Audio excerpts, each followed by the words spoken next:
Hello and welcome to this Affinity photo tutorial, which is a beginner's look at the crop tool.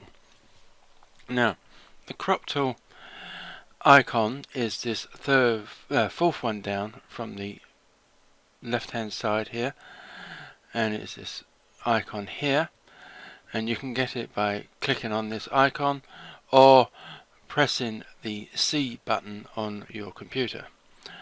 So if I just double click this, the crop tool, as you can see, will be imposed over the top of your image, and it is by default set to the size of your image, so you have the nodes on the edges at the top and in the corners, and quite simply you can just click and drag these nodes around as you see fit, and this area in the center here, it will be the area that will be left after you've finished, and everything else outside that will be discarded.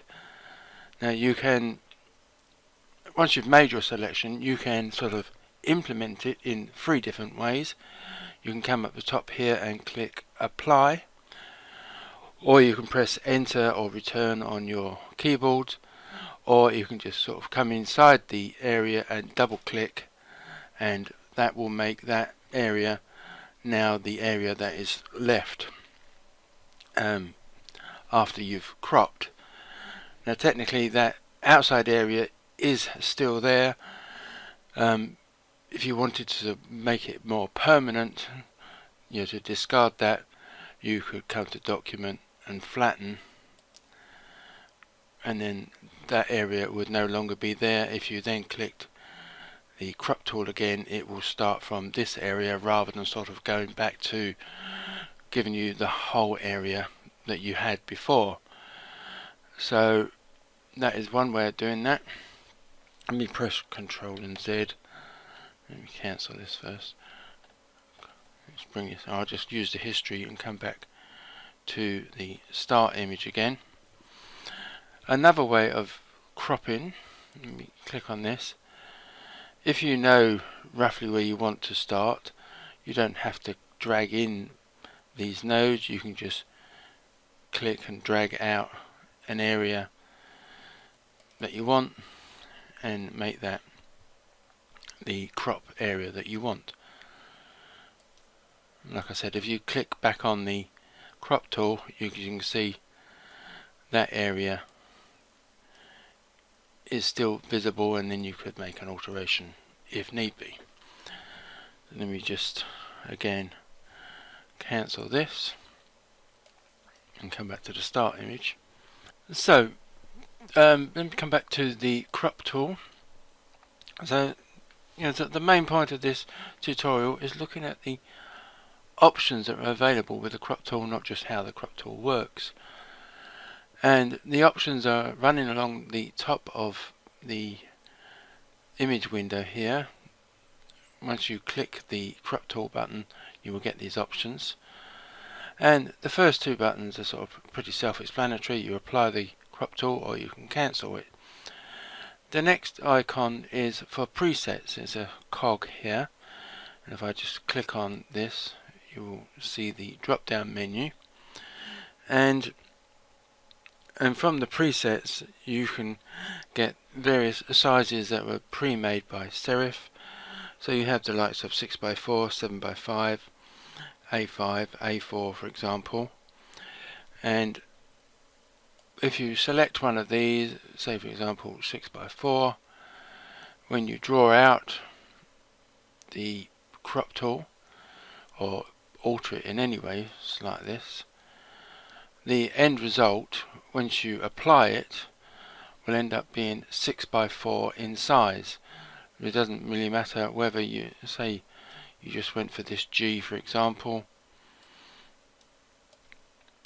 If you applied it there, the finished size or the new size will be 6x4, but if you made it bigger to get the whole area, that area will then be 6x4, so the sort of pixels will be distributed differently depending on how big you make that sort of preset size.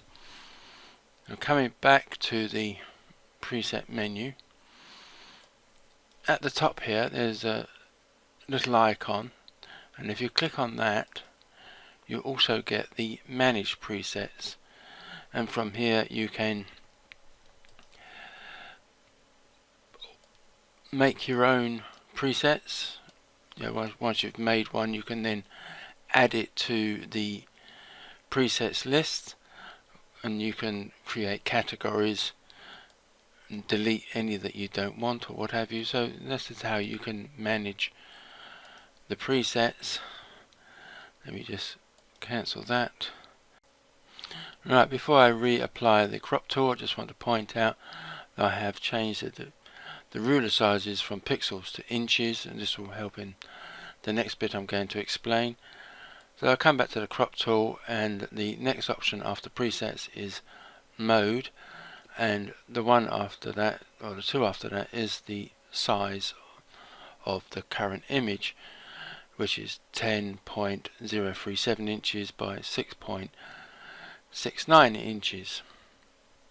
So if we come back to the mode, there are 4 options in this drop down menu. The first being unconstrained, which basically means, like I showed you at the beginning, where you can draw out whatever size you want. There are no constraints whatsoever in what size you make it. The second option is original ratio. If you select this, it will take the ratio that is here, which is pretty much 10 by 6.5 roughly, and whatever size you draw the crop, when you apply it, it will end up being the same ratio as the original image. The next one, custom ratio, you can set up a size, say for example 3 inches by 3 inches, and then when you draw out your crop, the finished size, once you apply it, will end up being 3 inches by 3 inches, or whatever unit you prefer to work in. And you can then save that as a preset if you're going to use that sort of like 3 inches by 3 inches all the time. Now the last one, I must admit, I really am not 100% certain how this is that much different from custom ratio, but it is called resample, and again you can sort of set the sizes and make presets from a resample. Now the sort of one difference here is, if you look in the help files for the crop tool, this option is described as absolute dimensions, and it says like and in the program, if I select this for example, and let me make this 3 inches by 3 inches. Let me zoom out. Sort of, as opposed to, so this is like the main difference I suppose, is that the custom ratio, if I'd done 3 inches by 3 inches and then I'd drawn out a crop, it would have cropped and made the area I selected 3 inches by 3 inches. But when you resample it, it will literally be 3 inches by 3 inches. So regardless of whether there is any image up here or below, it doesn't care, it's just made it 3 inches by 3 inches. And if you also look over here in the history, it puts it in as absolute dimensions, where it's up here it's called resamples. So that is where sort of the help file is slightly misleading, because it describes it as absolute dimensions, but up here it's technically called resample. So let me just cancel this and bring this back to the start image, and we will then look at the next option, which I've pretty much already looked at, in the fact that you can have pixels or inches like I was using a bit earlier, or millimeters. So whatever measuring unit you prefer to work in, you can select it there. Now the next one is dots per inch, DPI. In some videos, especially like I think it's Photoshop tutorials, if you look at those, they sometimes call it oh, I can't remember what it's called now. Oh, PPI, which is pixels per inch. Dots per inch is more what printers would use, because they print in very small dots, so you get, in this example, 300 dots per inch, whereas pixels per inch is how the computer screen displays it, so you've got 300 pixels per inch. Dots per inch and pixels per inch may not be exactly the same, but they're probably pretty close, I would imagine. So whether you use DPI or PPI or in a video, it should be pretty much the same. Now the next two buttons, you got rotate and straighten. Now rotate is, if you just click on that, it will rotate the crop vertically, and it will put it back. Quite why you would want to do that, rotate it, I mean, because you then still got to bring it in to get what it is you want. So I don't 100% know why you would need that, especially, let me bring this back, as you can also rotate by putting the cursor just outside of one of the corners and rotating it like that. So, but if you do it, I must admit, if you do it this way, obviously you're going to end up with areas with no pixels. So let me just bring that back to there. And the next one is straighten. Now I just need to open a different picture for this one. Let's open that one. Right, now this is an image I took of where I live, walking on the nose. And as you can see, I didn't get the horizon line very straight. So if I come to the crop tool on this and click on straighten, the cursor changes to this sort of target, and then just below it and to the right there's what is sort of like a spirit level icon. So all you need to do is come to one side of the horizon line and then click and hold down the mouse button and draw out to another area of the horizon line, the other lower or higher part, depending on which direction you've come from. And then when you let go of the mouse button, it will straighten the horizon for you, and so you do have areas that are now missing pixels, so you can just drag in the sides and tops and bottoms. Just need to come up a little bit more there, click apply, and you will have a cropped image with a nice straight horizon. So that is how the straighten button works. The next options you have is overlay, which is a third grid, which is what I have here, which is the rule of thirds grid here. So you have two vertical lines, two horizontal lines, and this is how you can sort of crop your image to fit the two thirds, the thirds grid. And the other option, you can have none, so all you've got is the outside crop areas, or you can have another way of cropping the tool, which is a golden spiral, which is this spiral here, which is, I must admit, something I've never fully understood. And the last one is diagonal, so you have sort of like a rule of thirds, but going diagonally rather than horizontally and vertically. I would imagine most people would leave theirs on the thirds grid, because most people sort of crop their images to the rule of thirds. The next option is pretty obvious in the sense of if you've made a crop, for example, and you don't like it, just click reset and it will put it back to where it was.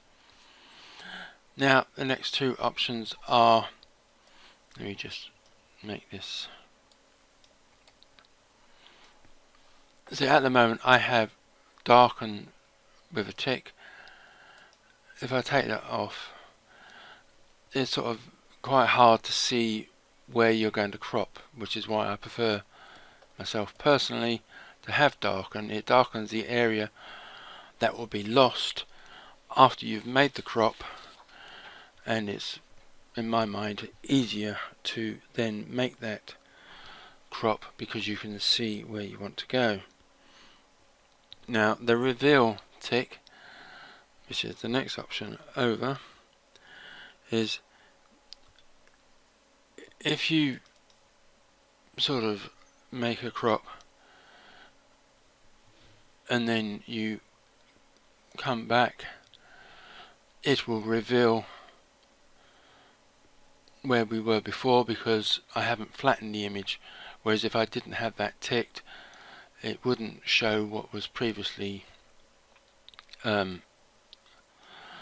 cropped or taken away from the previous option. So I personally keep both darken and reveal ticked all the time, so it gives me more options and I find it easier to crop with those options available.